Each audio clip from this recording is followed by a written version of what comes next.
Live in में रह के पहले अपनी शादी अनाउंस करके बाद में विक्रम भट्ट मुकर गए कि अमीषा और मैं सिर्फ दोस्त हैं. How strange.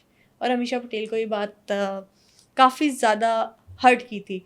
अच्छा, उसके बाद ऐसे हुआ कि अमीषा पटेल की लाइफ में हमें उसके बाद कोई भी लव अफेयर नहीं नज़र आता. ये कह सकते हैं ना कुछ एक्ट्रेसेस के बारे में, जैसे रेखा के बारे में कहा जाता है कि वो आज तक अमिताभ का सिंदूर लगा के रखती है और आज तक अमिताभ से प्यार करती है. उस तरह से अमीषा पटेल की लाइफ में भी उसके बाद हमें कोई नज़र नहीं आया जिसके साथ अमीषा पटेल ने प्यार किया. उसके बाद अमीषा सिंगल पटेल, ही नहीं है. हाँ, Amisha Patel till date single है. अभी रिसेंटली रणबीर अलाहाबादिया के पॉडकास्ट में जब वो गई हैं तो उन्होंने पूछा तो उन्होंने कहा कि मुझे कोई ऐसा पार्टनर नहीं मिला जिसमें मेरा खुद दिल आए, लेकिन मैं शादी करने से इनकार नहीं करती. अगर कोई ऐसा पार्टनर मिलेगा जो मुझसे प्यार करता है और मुझसे प्यार करती हूँ तो मैं डेफिनेटली शादी ज़रूर करूँगी, लेकिन मिला नहीं कोई वैसा. अच्छा लबीबा, आगे चलते हैं. आगे मुझे ये बताएं कि हमने देख लिया इन्होंने कैरियर कैसे शुरू किया, क्या कंट्रोवर्सीज आई, लव अफेयर्स कौन से आए, और डिफरेंट जो को एक्ट्रेस थी उनके साथ कैसे, मतलब कितनी बुरी कंट्रोवर्सीज रही, वो सारा कुछ हमने डिस्कस कर लिया. अब मुझे बताएं कि इनका कैरियर का डाउनफॉल कहाँ से स्टार्ट हुआ और डाउनफॉल कैसे हुआ. अच्छा, डाउनफॉल ऐसे हुआ कि अमीषा पटेल ने सिर्फ 3 सुपरहिट फिल्म दी थी 2004-5 तक, जिनमें हमने 2 के बारे में बात कर ली. एक होना प्यार है, एक गदर होगी, तीसरी हमराज. उसके बाद अमीषा पटेल जो भी फिल्म कर रही थी वो फ्लॉप हो रही थी. और अमीषा पटेल, आप मुझे अच्छे लगने लगे या जलवा, जो भी फिल्म आ रही थी अमीषा पटेल की, वो हिट नहीं हो रही थी. और जिस तरह से हम बात करते हैं कि जब एक एक्ट्रेस या एक्टर होता है और उसकी फिल्म हिट नहीं हो रही होती, फ्लॉप पे फ्लॉप दे रहा होता है बॉक्स ऑफिस पे, तो प्रोड्यूसर्स कॉल उठानी बंद कर देते हैं, डायरेक्टर्स चेहरा मोड़ लेते हैं. उसी तरह से हुआ कि अमीषा पटेल को फिल्म्स मिलना बंद हो गई थी. अमीषा पटेल ने सोचा कि चलो फिल्म्स मिलना बंद हो गई है, क्या हुआ, अपना खुद का प्रोडक्शन हाउस बना लेती हूँ. अच्छा, फराह खान ने जब अमीषा पटेल के घर का टूर किया था ना, तो अमीषा पटेल के पास बैग्स की इतनी एक्सपेंसिव कलेक्शन है जितनी बॉलीवुड इंडस्ट्री की किसी और एक्ट्रेस के पास नहीं है. और फराह खान भी वो कलेक्शन देखकर परेशान हो गई थी. 70 लाख का बैग, 1 करोड़ का बैग, लाखों के बैग्स. और एक एक्ट्रेस जो इतने सालों से फिल्म इंडस्ट्री में कोई काम नहीं कर रही, प्रोडक्शन हाउस बनाया, जिस पे मैं आगे जाके बात करूँगी कि प्रोडक्शन हाउस बनाने के बाद भी वो लोगों की कर्जदार रह चुकी हैं, और फिर भी इतना एक्सपेंसिव लाइफस्टाइल वो किस तरह से मेंटेन करती हैं, वो भी एक अलग कंट्रोवर्सी है. अच्छा, अमीषा पटेल का डाउनफॉल आता है. अमीषा पटेल अपनी अमीषा पटेल प्रोडक्शंस बना लेती हैं, जिसके बारे में अभी हमने बताया कि उन्होंने एक जर्नलिस्ट के साथ लड़ भी पड़ी थी कि देखो मैं प्रोडक्शन हाउस बनाया, उस पर काफ़ी ज़्यादा टाइम गया, तुम मुझसे शादी के बारे में बात कर रहे हो. उन्होंने बनाया एक डबल रोल फिल्म जिसमें वो कर रही थी, और देसी मैजिक आई गेस उसका कुछ नाम था. फिल्म बन गई, फिल्म का टीज़र भी बन गया, लेकिन फिल्म रिलीज़ ना हो सकी, बजट इशू की वजह से डिले हो गई. करी अमीषा पटेल की तो डबल एफर्ट है उस फिल्म में, डबल रोल भी कर रही हैं, डायरेक्ट भी कर रही हैं, एक्ट्रेस का काम भी कर रही हैं. अब ये कर ही रही हैं, फिल्म रिलीज़ नहीं होती. जो फिल्म के प्रोड्यूसर होते हैं वो अमीषा पटेल पे केस फाइल कर देते हैं कि अमीषा ने मेरे से 2.5 करोड़ रुपया लिया है और अब फिल्म रिलीज़ नहीं कर रही. अमीषा पटेल के लिए अब ये बात मुश्किल वाली हो जाती है. अमीषा पटेल जो है वो कोर्ट से टाइम लेती हैं, टाइम लेने के बाद उनको पेनल्टी में 50 लाख रुपया ज़्यादा देना पड़ता है. अब एक दफ़ा जब जेब से इतना पैसा चला गया तो दूसरी फिल्म बनाना अमीषा पटेल के लिए काफ़ी ज़्यादा मुश्किल हो गया था. बजट इश्यूज आ गए. अच्छा, अमीषा पटेल की लाइफ में कोई लव पार्टनर तो हमें नज़र नहीं आता, लेकिन एक बिजनेस पार्टनर नज़र आता है जो बहुत ही कंट्रोवर्शियल है, बहुत ज़्यादा. कुणाल गूमर उनका नाम है. वो अमीषा पटेल के साथ हमें बहुत सारी पिक्चर्स में, यानी जो स्नैप्स है, फ़ोटोज़ हैं, इंस्टाग्राम फ़ोटोज़ जो पापराजीज क्लिक करते हैं, उस फ़ोटोज़ में हमें काफ़ी ज़्यादा नज़र आते हैं. कुणाल गूमर के बारे में कहा जाता है कि वो एक ओपन मैरिज में है. अच्छा, अक्सर उनकी पिक्चर सोशल मीडिया में नज़र आती है जिसमें वो अपनी वाइफ सेंटर में खुद हैं और एक साइड पे अमीषा पटेल हैं. तो क्या अमीषा पटेल किसी ऐसे रिश्ते में है जिस बंदे की एक वाइफ पहले से ही है? अमीषा पटेल ने क्या वो गलती दोबारा से की है? बहुत सारे लोग वो सवाल करते हैं. ये बात मैं बिल्कुल रिसर्च बेस्ड कर रही हूँ. अमीषा पटेल ने एक फ़ोटो पोस्ट की थी गणपति भगवान की, जो हिंदुज़म में जिनको भगवान माना जाता है, और नीचे अमीषा पटेल ने लिखा आर हाउस, और वो हाउस किसका था? कुणाल गूमर और उनकी वाइफ का था. तो अमीषा पटेल ने आर हाउस क्यों लिखा नीचे? और कुछ ही घंटों बाद कुणाल ने भी वो पोस्ट सोशल मीडिया पे लगा दी थी. अच्छा ठीक है, आर हाउस लिख दिया, टाइपो हो गया, गलती हो गई, चले दोस्त मानती हैं इसलिए आर हाउस लिख दिया होगा. हर बिजनेस ट्रिप पर अमीषा पटेल कुणाल के साथ नजर आते हैं. कैसे, हाउ? और दोनों एक दूसरे को ओपनली पोस्ट करते हैं सोशल मीडिया पे. और